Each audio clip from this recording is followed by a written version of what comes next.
जीवन में असंभव कुछ भी नहीं है। जब जागो तब सवेरा होता है।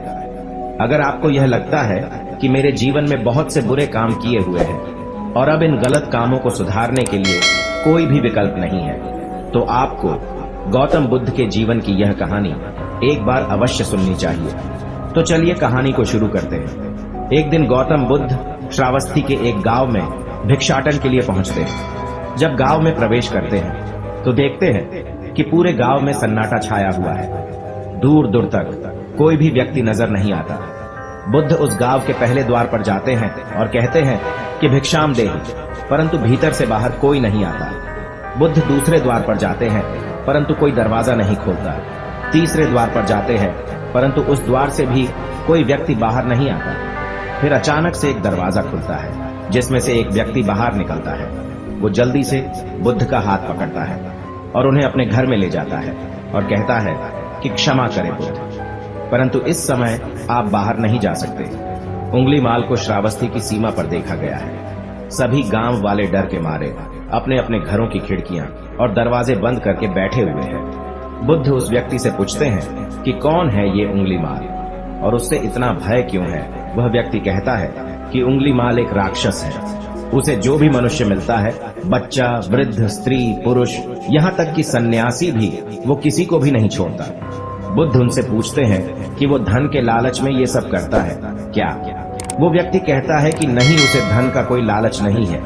वो जब भी किसी आदमी को मारता है तो उसकी उंगली काटकर अपने गले की माला बनाता है, इसीलिए उसका नाम उंगलीमाल पड़ गया है। और यह भी सुना है कि जब उसके गले की माला में 100 उंगलियां पूरी हो जाएगी तो उसकी विनाशक शक्तियां और भी ज्यादा बढ़ जाएगी। बुद्ध कहते हैं, आभार हो आपका जो आपने मुझे उसके बारे में बताया। फिर वो व्यक्ति बुद्ध से कहता है कि कृपा कर आप बाहर न जाइए, क्योंकि वो आप पर भी वार कर सकता है। बुद्ध कहते हैं, भय से अपनी राह छोड़ दो।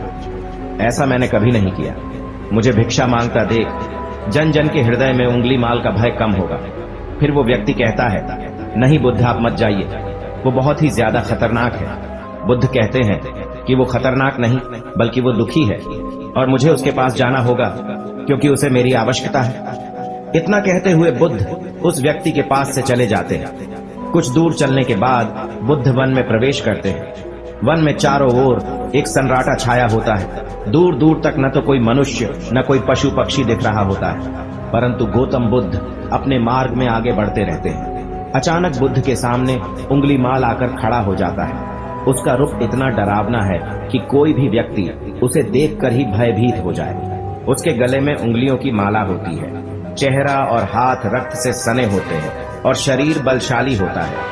उसका रूप इतना भयानक होता है कि किसी भी साधारण व्यक्ति के प्राण तो उसे देखते ही निकल जाए, परंतु बुद्ध पर उंगलीमाल के डरावने रूप का कोई असर नहीं होता है। बुद्ध कुछ क्षण तक शांत मुस्कुराहट के साथ उंगलीमाल की तरफ देखते हैं, फिर उसकी बगल से निकलकर अपने मार्ग में आगे बढ़ जाते हैं। बुद्ध को ऐसा करते देख उंगलीमाल को ये समझ नहीं आता है कि उसके साथ ये हो क्या रहा है।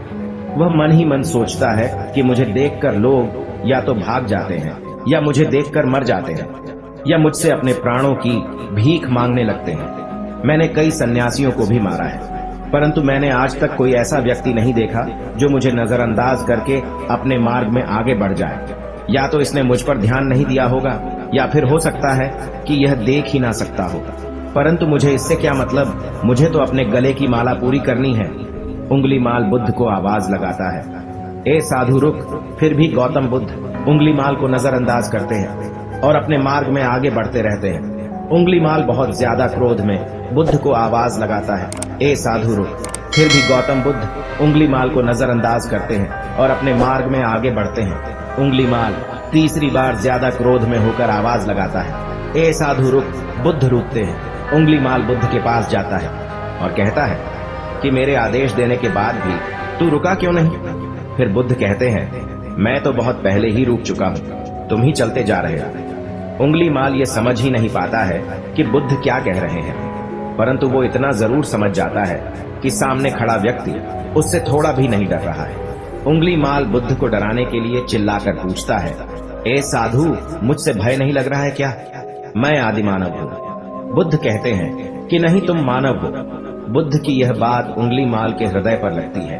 पहली बार उसे किसी ने मानव कहा था, परंतु वो इस बात को नजरअंदाज करने का प्रयास करता है और बुद्ध से पूछता है कि ए साधु, तूने ये क्यों कहा कि तू कब का रुक चुका है, जबकि तू तो चल रहा था, और तूने ये क्यों कहा कि मैं नहीं रुका। बुद्ध कहते हैं कि मैं बहुत पहले ही रुक चुका हूँ, यानी मैंने ऐसे सारे बुरे कृत्य करना पहले ही छोड़ दिया है जिससे कि व्यक्ति को कष्ट पहुंचा सकते हैं। सब जीना चाहते हैं, बस तुम उन्हें करुणा से देखने का प्रयास करो। गौतम बुद्ध के ये शब्द दोबारा से उंगली माल के हृदय पर चोट करते हैं, परंतु वह दोबारा से बुद्ध की बातों को नजरअंदाज करने का प्रयास करता है। इस बार वह और क्रोध में भरकर बुद्ध की गर्दन पर अपनी तलवार रख देता है, जिससे वो लोगों की हत्या किया करता था, और बुद्ध से चिल्लाकर कहता है, नहीं, मानव में ना तो प्रेम है ना ही करुणा है, सिर्फ छल और कपट है।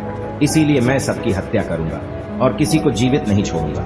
बुद्ध कहते हैं, तुम्हें लोगों ने बहुत दुख दिया है। उंगली माल क्रूरता मनुष्य अज्ञान के कारण ही करता है। ईर्ष्या, द्वेष, मोह, माया ये सभी अज्ञान की संतानें हैं, परंतु वो व्यक्ति ही है जिसमें दया, करुणा और समझ का उदय भी होता है। उंगली माल, यदि इस जीवन में क्रूर और निष्ठुर लोग हैं तो दयावान भी है। बस तुम्हें अपनी आंखों से इस अंधेपन की इस पट्टी को हटाना होगा जो तुम्हें केवल बुराई ही दिखा रही है। तीसरी बार बुद्ध शब्दों को सुन उंगली माल का खुद पर से संयम हट जाता है। उसे समझ नहीं आता कि पहली बार उसे अपने आप इतना कमजोर क्यों महसूस हो रहा है। वो कोशिश तो करता है क्रोध करने का, परंतु कर नहीं पाता है। वो बड़ी हिम्मत जुटाकर क्रोधित होने का नाटक करके बुद्ध से कहता है, तुम और व्यक्तियों जैसे नहीं हो। बुद्ध कहते हैं कि मैं हर व्यक्ति जैसा ही हूँ, बस जागृत हूँ और यह सिद्ध कर रहा हूँ कि हर व्यक्ति में जागने की क्षमता है। मेरा मार्ग क्रूरता को दया में परिवर्तित करता है। उंगली माल, तुम अनजाने में घृणा के पद पर हो, बस इस क्षण रुक जाओ। तुम्हारे भीतर भी यह क्षमता है कि तुम दया और करुणा के पद पर भी चल सको। इतना सुनते ही उंगली माल के हाथ से तलवार जमीन पर गिर जाती है। उसकी आंखों से आंसू बहने लगते हैं। भला कोई कब तक बुद्ध को अनदेखा करेगा। उंगली माल रोते हुए बुद्ध से पूछता है कि क्या आप वही हैं जिन्हें लोग बुद्ध कहते हैं, जो लोगों को मुक्ति के मार्ग पर चलना सिखाते हैं। हाँ, मैं वही हूँ। मैं तुम्हें मुक्ति के मार्ग पर ले जाना चाहता हूँ। फिर उंगली माल कहता है, परंतु मैं अब बहुत दूर निकल गया हूँ। मैंने बहुत हत्याएं करी है, बहुत पाप करे हैं। मैं अब चाहकर भी वापस नहीं लौट सकता और मेरा वापस लौटना अब असंभव है। बुद्ध कहते हैं कि असंभव कुछ नहीं है। जब जागो तब सवेरा होता है। उंगली माल कहता है, मैं अब पुनः जीवन की ओर नहीं मोड़ सकता, बहुत देर हो चुकी है। बुद्ध कहते हैं, तुम में इतनी चेतना है कि तुम जानते हो कि जो तुमने अब तक किया है वह बुरा था। इसका अर्थ यह है कि तुम जानते हो कि क्या अच्छा है और क्या बुरा है। उंगली माल, जिस दिन से तुमने अच्छा कार्य करना शुरू कर दिया, उस दिन से तुम्हारा एक नया जीवन शुरू हो जाएगा। फिर उंगली माल कहता है, मैं कितने भी अच्छे काम कर लूं, परंतु लोग मुझे उसी दृष्टि से देखेंगे और मुझे चैन से जीने नहीं देंगे। बुद्ध कहते हैं कि उंगली माल, यदि तुमने हिंसा का मार्ग छोड़ा तो मैं तुम्हें मार्ग दिखाऊंगा और तुम्हारा संरक्षण करूंगा और तुम्हें लोगों की घृणा से बचाऊंगा। बस पहला कदम तुम्हें ही उठाना होगा। उंगली माल पूछता है, क्या ये हो सकता है? बुद्ध कहते हैं, अवश्य हो सकता है। उंगली माल रोते हुए बुद्ध के चरणों में गिर पड़ता है और कहता है कि मैं आपको वचन देता हूँ कि मैं सारे बुरे कृत्य करना छोड़कर और आपके पीछे करुणा के पथ पर चलना सीखूंगा। कृपा कर आप मुझे अपना शिष्य बना दीजिए। बुद्ध कहते हैं कि मैं किसी को अपना शिष्य नहीं बनाता, बल्कि व्यक्ति स्वयं मेरे संग से जुड़ जाता है। उंगली माल उसी समय बुद्ध का भिक्षु बन जाता है। इस कहानी से हमें यह सीखने को मिलता है कि लोग सोचते हैं कि उन्होंने बहुत सारे गलत काम किए हुए हैं, अब इन गलत कामों को सुधारने के लिए और कोई भी विकल्प नहीं है। इस पर गौतम बुद्ध कहते हैं कि चाहे अपने अब तक कितने भी बुरे काम क्यों न किए हुए हैं, लेकिन अगर आप एक विचार को अपने मन में लाते हैं कि अब मुझे कुछ सही करना है, तो वही विचार आपके रूपांतरण का कारण बन सकता है। पर सबसे जरूरी बात यह है कि आप पहला कदम उठाने के लिए तैयार हैं या नहीं। दोस्तों, यह कहानी आपको कैसी लगी, हमें नीचे कमेंट बॉक्स में कमेंट करके जरूर बताएं। धन्यवाद।